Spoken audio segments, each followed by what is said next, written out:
The concept of you don't want to go invest a bunch of money into a company unless you've done the discovery process, right?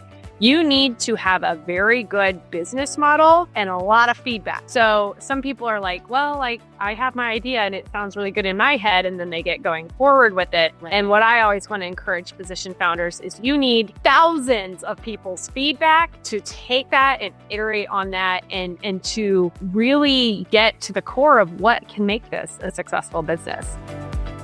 Welcome to Startup Physicians. Please like and follow our show to join our community of physicians who are reimagining healthcare delivery. Hi, everyone. Welcome back to Startup Physicians. This is your host, Dr. Allison Kerfman, and I am here with my former med school classmate, Dr. Liz Clayborne.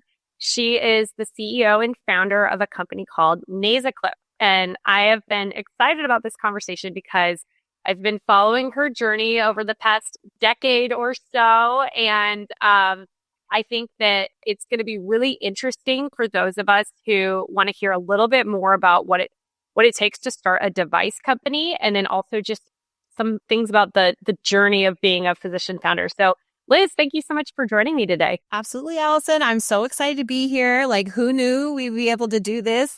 Back in our days at Case Western as medical students, we didn't know we were going to end up in similar specialties on the kind of entrepreneurial track. And I'm just thrilled to be able to talk to you a little bit about my journey. Awesome. Well, I'd love to just go all the way back. I mean, we had, anatomy lab together and everything. And then you went into emergency medicine residency and I went off to peds. Now, what happened along your journey from, residency until now that got you into this role as a founder and an entrepreneur?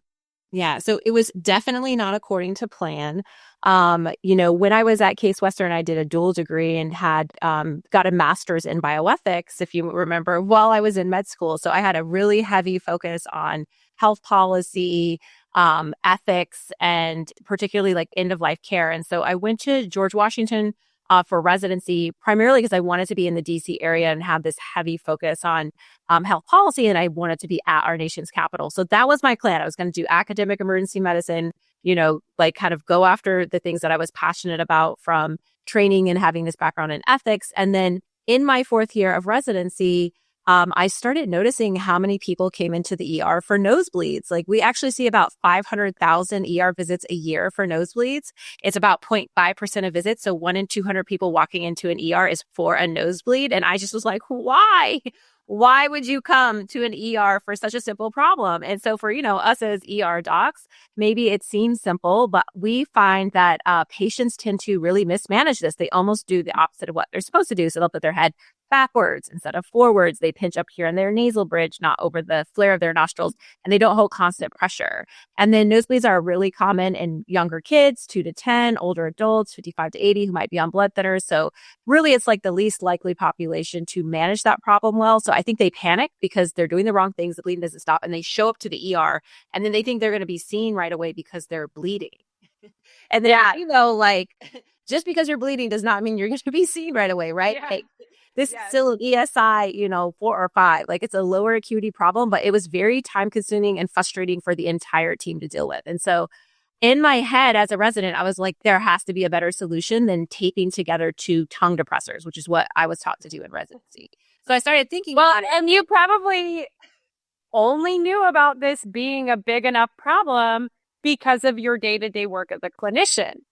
If somebody was like, where should I start a company or where could I make a medical device? This would probably not be the first thing that comes up on their radar. No. But you're living that experience and your patients are living that experience. So I just wanted to draw that corollary that it's your clinical experience and the things you're noticing in your day-to-day that prompted your big innovation.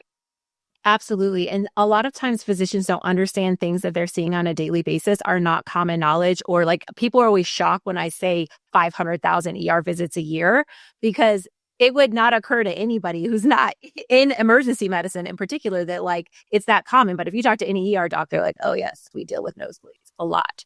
Yeah. And it takes a bunch of space in the ER and understanding the scope of that problem, and then also why the problem existed, right? That patients were not handling it correctly, and that's why they were ending up in the ER.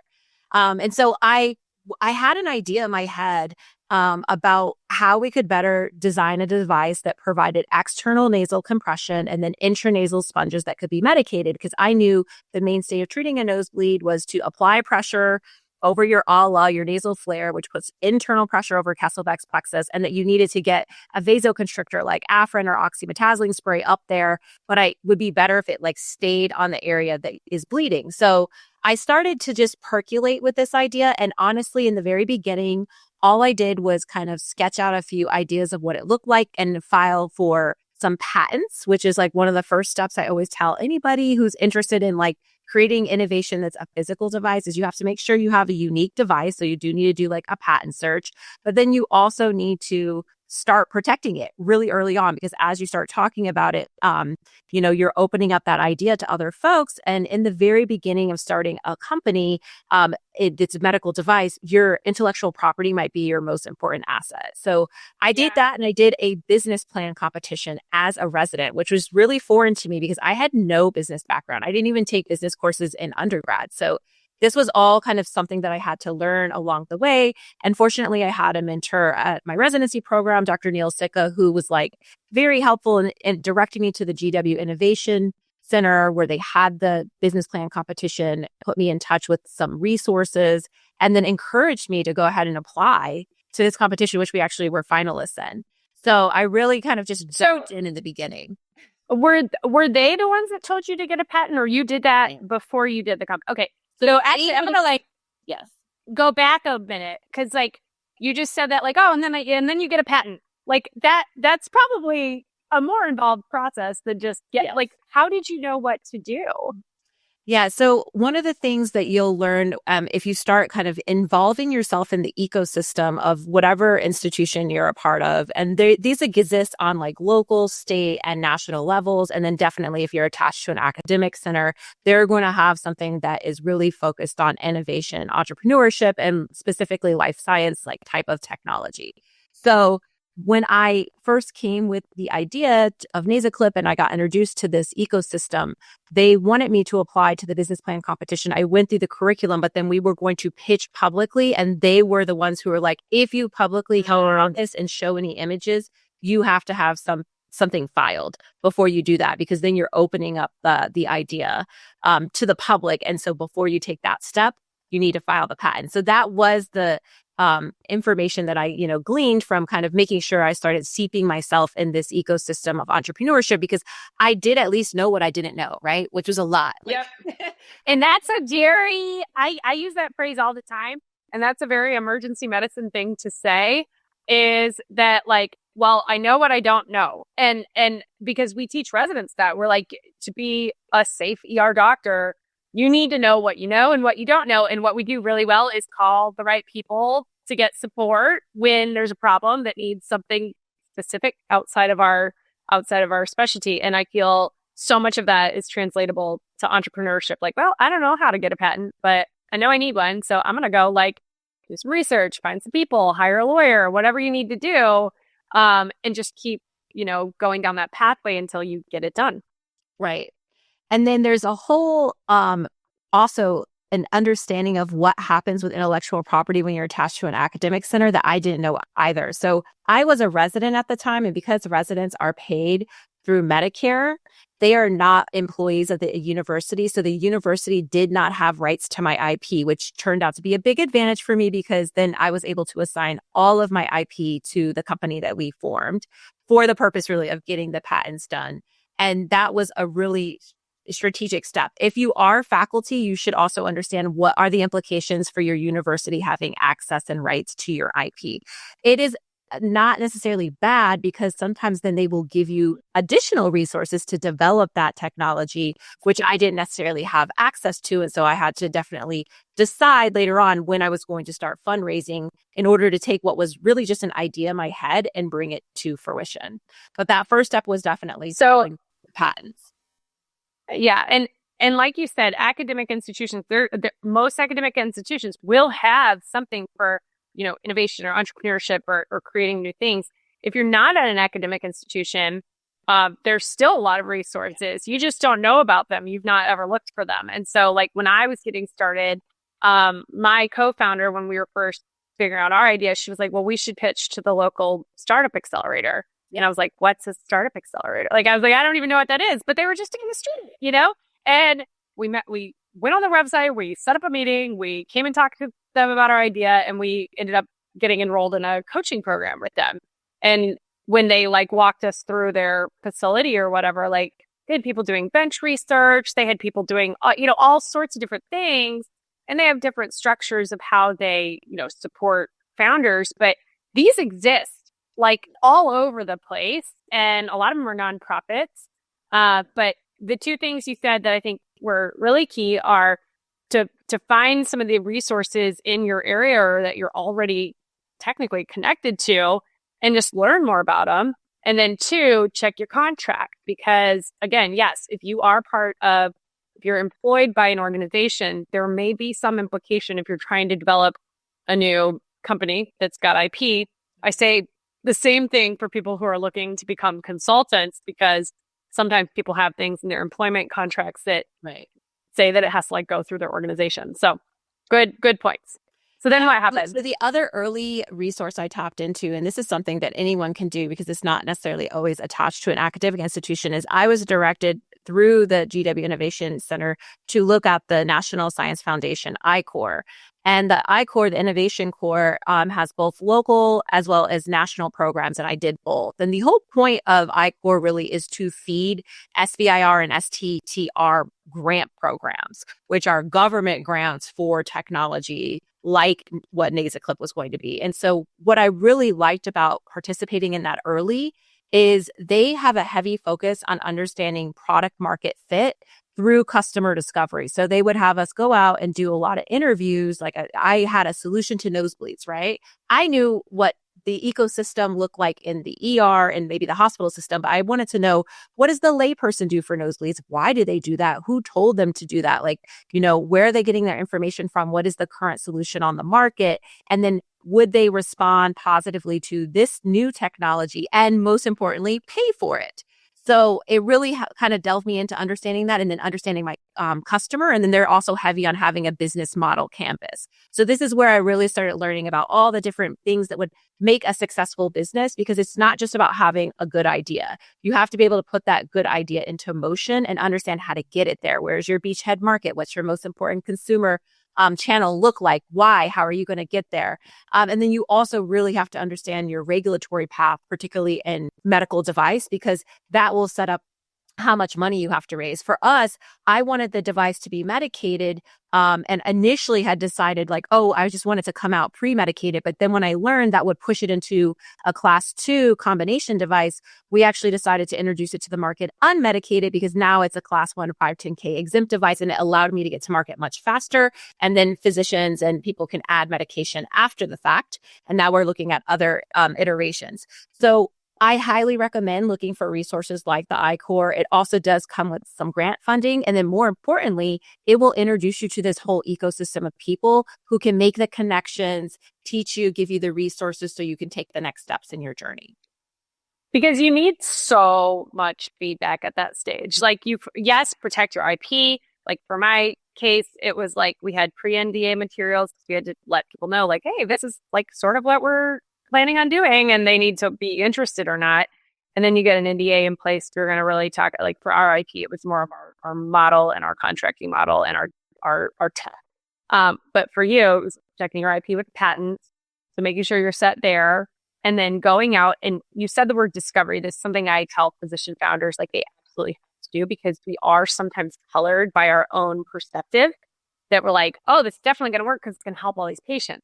And I've talked to a lot of aspiring physician founders who have this like deep vision clinically, and they're so clinically motivated, which is great, but they can't tell me who would pay for it. They're like, well, it would solve all these problems. And it's like, but whose pocket does that problem hit the most? Is it the patient? Is it the payer? Is it the employer? Those are all very different business cases. And if it's like the problem is kind of spread across multiple stakeholders, then how do you create a business case that'll actually sell something. Right. Like, are you selling to consumers? Are you selling to hospitals? Or do you have two lines of distribution? So those are probably things you really had to think about beyond just like, how do I physically stop a nosebleed? It's like, who's going to pay for this? Right. How am I going to get it to market? And I love the business model canvas for anyone who's thinking about an idea. Go look it up. Just like Google that term. It's a really readily available PDF that gets your whole business idea on one piece of paper. And you probably went through 1,000 iterations, right? Right. But it was through that process where we had a better understanding, because our device does serve both a B2B, so business to business, as well as B2C, like business to consumer, because we have, a consumer product. But I knew from doing the customer discovery that consumers would be more likely to use NasaClip if it was introduced to them by a physician or a coach or a trainer, or a school nurse, and that was going to be actually a more productive route to the consumer market, which we didn't have as good of an understanding how big that market was because there wasn't as great data on the true incidence of nosebleeds. We just had really good data on the subset of people having nosebleeds who actually show up in the ER. So for all of these reasons, it took a lot of, initial upfront work to understand, like, how are we going to make this good idea into something that could actually work as a business? So just to move us forward, and I'll show you the device now, because I think sometimes it's helpful for you to see what it is now. And then I can tell you all the iterative steps that it took to get to now. So this is our reusable kit that's available on Amazon and has been live on our website. We've been in market for about a year and a half, but just launched on Amazon about 4 months ago.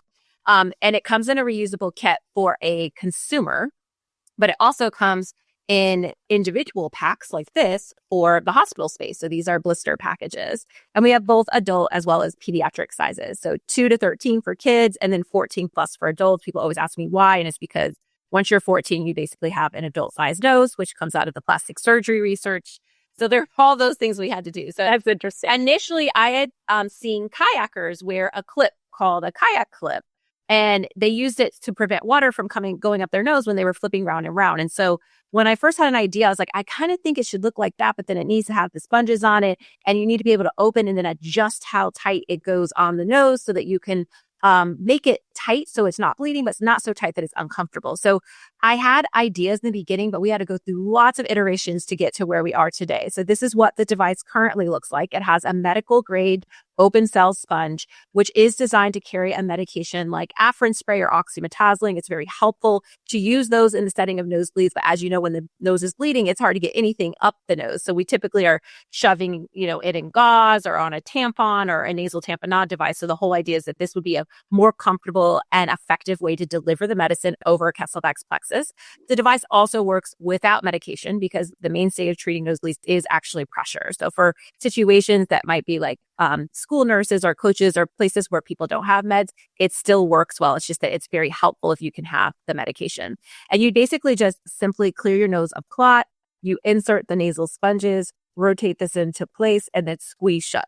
And it just holds firm, constant, uninterrupted pressure in the correct anatomic location. But you can see now I can relax, right? I wanted it to be low to the profile of the face so that the mouth's clear, the eyes are clear, especially for kids. They panic when things are like in their face, even adults.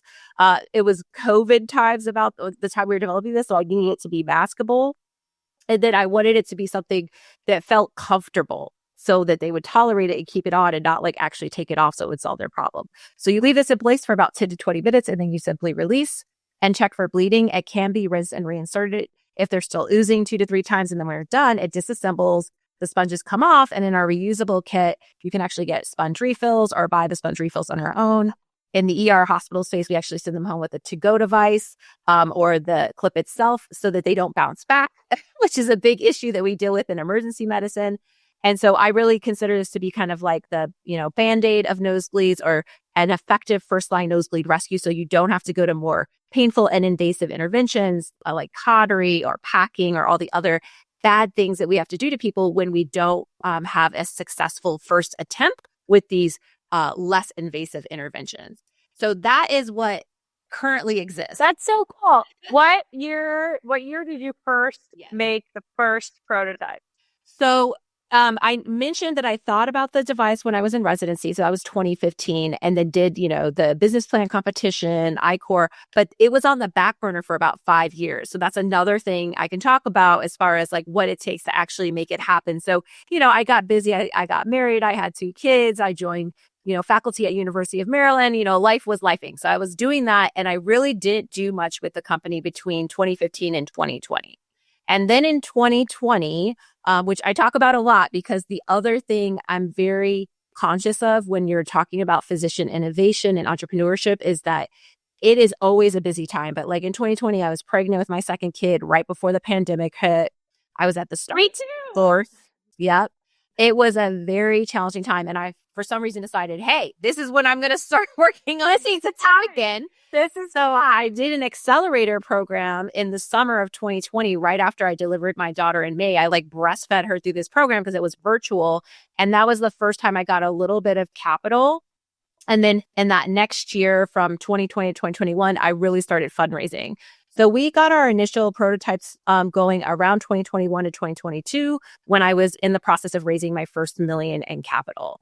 And for a device company, you are going to have to raise capital. So I definitely talk about fundraising a lot. It is certainly helpful to bootstrap as much as you can. But for any kind of life science medical device company, ultimately, you do need capital. So understanding when to start that, how much you need is really important, because once you start getting in bed with investors, it does put you on a timeline and you're expected to kind of be moving forward at a certain pace. So that puts pressure on you to move at a certain pace as well. So this definitely transitioned for me in 2020 from being kind of a side hustle, a hobby, to more of my primary focus. And then I went full time with the company in 2023 when we had raised enough capital to actually give me a little bit of a salary. And I significantly dropped my clinical hours down to PRN, which is what I am now. But I still practice, 2 to 4 shifts a month, which I think is also really important and super helpful, especially in emergency medicine. It's nice that we have shift work, so you can always work a little bit. Because I do think having a good understanding of how your technology works on the ground level is very helpful. It's helpful to me in sales. And then it was also helpful in me thinking about the next iteration of our device as a drug delivery platform. That's so cool. And I'm guessing that everyone who's listening to this is probably going, oh my God, she's so good at talking about her product. Like, how many times do you think you have told someone your pitch or elevator speech about Nasaclip? Do you think we're the millions yells? So ironically, in 2020, during the pandemic, I was doing a lot of live television interviews. I was on CNN, Yahoo Finance, MSNBC, and it was from this initial interview I did about being pregnant at the start of the pandemic. And I found I had a knack for live television interviews. But what I didn't discover until later is that really honed my speaking skills, which was so helpful when it came to pitching, because a lot of times I think this is something that there is a little bit of a natural skill that people have. And I think I'm blessed with that to a certain degree. But then the other part of it is just repetition, how many times you're doing it. Yep. And so because I gotten very used to succinctly responding to questions and having poise and confidence and energetically kind of presenting myself in a way that I think is attractive to investors, I then had to get really clear on how do I present the story? How do I introduce the problem in my solution? What's the audience I'm talking to, and like how to talk to them effectively? And that is so important for you to be successful in fundraising. And I think that I've been really good at fundraising because I practice that skill so often. I'm going to tell you a funny story. So first off, I think a lot of doctors actually have a lot of inherent communication skills, because we have to simplify and present information to patients constantly and help them understand what it is that we've figured out or what we need them to do, and like to inspire them to take action. Like, hey, take your blood pressure medicine. So, I mean, we do have experience learning communication skills. And with pitching, like, I think back to some of our first, pitches when we were sharing our company for the first time. I'm like, I don't even know what we were talking about. Like, I would love to see a video of that if it doesn't exist. But if it did, I would probably crack up. But I got so much feedback, both from the people we were pitching to about the business concept, but then also, I mean, I had a lot of support around me with a, business partner. I was obviously incubating within a private equity firm, and and our acting CEO at the time, he would come to the pitches with us. We talked to a lot of big payers. And my funny story is that he and I had a thing where he would sit across the table from me because I would get like really excited, and he was like, "You gotta like stop talking at a certain point." And it was like, when it's clinical, we're gonna turn on Allison, and when it's like something about the contracting, we're gonna turn on this other person. And so he would literally give me like hand signals. So it was like and go, and then I'd be like blah blah blah blah blah. Here's this great clinical idea, and then he'd be like stop, and I would just stop. And so I had to learn a lot about like what a pitch should sound like, what components you should have, what don't go off track, and all of that. And so like these things get better with experience and practice and repetition. And so I think what both of us had as we're describing this is support around us of people who had done this before or could give us coaching or guidance in this world that's totally foreign to us. Like, hey, by the way, get a patent or else you're screwed. Or, hey, like, if you want to be able to pitch, like, or in the concept of you don't want to go invest a bunch of money into a company unless you've done the discovery process, right? You need to have a very good business model and a lot of feedback. So some people are like, well, like I have my idea and it sounds really good in my head, and then they get going forward with it. Right. And what I always want to encourage physician founders is you need thousands of people's feedback to take that and iterate on that and to really get to the core of what can make this a successful business. So anything else you want to share about your journey or things you learned along the way? Yeah. So I mentioned that I still work clinically. And one of the reasons I do that is that I think all the innovation and ideas come from the clinical work. So I initially had designed Nasaclip to carry medications that were helpful in the setting of nosebleeds, like hemostatic or vasoconstrictive agents.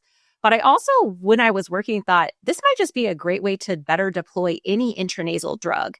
The one that first came to mind was naloxone or Narcan, the opioid reversal agent, because I knew from seeing all these overdose patients come in that police, fire, EMS would be redosing Narcan a lot, both because the drugs were stronger on the streets, but also I kind of anticipated that they were spraying the Narcan up the nose, and I don't know if they got the full dose or some of it went into the posterior pharynx or the lungs, or it wasn't being greatly absorbed over the nasal mucosa, which is where it needed to be effective. So I thought, like, if you put a medication like that on a sponge, put it in the nose, maintaining contact with the nasal mucosa, and then put that system under pressure, probably more likely to be successful in one application. So I thought that would be a great way to augment and potentially save lives with naloxone, but then also opens up a $43 billion intranasal drug delivery market, because now we're talking about analgesics, benzodiazepines, migraine, allergy, even our vaccines. So we recently have engaged with a couple of pharmaceutical companies on ketamine-based drug. And what I'm excited about is this actually could facilitate a much larger exit, because I'm shooting for $1 billion exit because of the statement I think it makes to be, a Black female founder, physician, innovator, mom doc. But also, when you modify how drugs are delivered, it can extend their patent life. It can help with efficacy and compliance. And these are all attractive features for pharmaceutical companies. So that is what we're looking at in the future. But I continue to work, and who knows what will happen. I mean, I think for me, I really am just trying to live by example, be a model to my 2 girls, and then also to all the residents and other physicians that I work with, and letting them know that, like, you can do this. If you have an idea and you put some grit behind it, take initiative, and follow the steps of, other people you see in the space that are doing it, you can get there. And so I'm shooting for the stars. I'm going for the big exit. And then hopefully after that, I'll spend my time like you, Allison, which is talking more about it and spreading the word, and just like, I think definitely encouraging everyone in the space to understand how important innovation is in impacting the everyday lives of patients and also the physician innovators who are creating those solutions. Liz, I just want to thank you so much for joining us today. I love your story. I love your energy. We are going to put her contact information on LinkedIn into the show notes. And the website is nasaclip.com, N-A-S-A clip.com. And we just really want to thank you for being on the show today. Thanks. Thank you for having me. So for those of you who are out there listening to this and thinking, hey, like I actually have an idea. I have some thoughts of like how my patient care could be better or what my patients need to get better care. And your insight and inspiration is probably coming directly from your clinical experience, your time seeing patients. So if this is interesting to you, the theme that I want you to hear from me and Liz are that you have to have support around you. And you have to have people that have done this before. She did an incubator program and she had the I-Corps thing. I was part of a startup accelerator and then later incubated it at a firm. And for those of you who are interested, I wanted to share that we are starting our very first startup physicians incubator this fall. We have only a couple of spots left and it's by invitation and application only. But if you are interested in learning how to build your business concept with a core framework of principles of how you can go from a concept to an actual business model design, de-risking and getting the feedback you need from the right people, creating an entire financial model to ensure that, this is going to be a business that can sustain itself, and also really identifying how to create your pitch materials and identify your capital strategy. We are holding an exclusive program this fall. It's 4 months long, and it's for founders or aspiring founders who have a business concept that they are ready to invest this effort into. So if that interests you, go to our website at startupphysicians.com. I am really excited to hear from any of you who have ideas as physician founders. And I want to really just open the pathways for doctors who may not have identified, what route they want to take to bring something to market. So if that interests you, please join us on our website.